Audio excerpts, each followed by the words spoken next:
the two most important things that I look for are, number one is just raw intelligence, right? Because I mean, you can hire someone who's a software engineer and has been doing it for 10 years, and if they're doing it for 10 years, then that's probably what they're doing for their life, you know? And I mean, that's cool, but there's some things that that person can do, and they're definitely useful within an organization and can do a lot of stuff, but if you find someone whose raw intelligence exceeds theirs, but has 10 years less of experience, then they can probably adapt and learn way quicker, you know, and within a very short amount of time, be able to do a lot of things that that person may never be able to do. And so I think that that's the most important thing that I look for.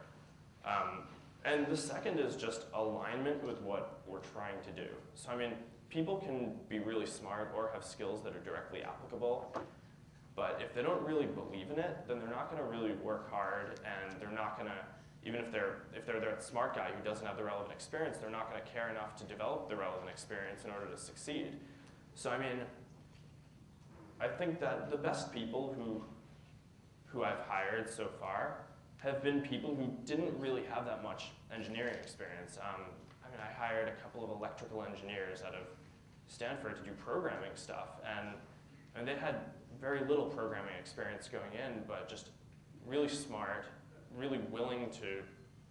go at it. And I mean, the guy who just wrote photos was one of those guys. And I mean, if you're willing to just go and do whatever it takes to get photos out, then you know you're probably more valuable than someone who's just a career software engineer. So those are the things that I'm looking for and why I would rather recruit people out of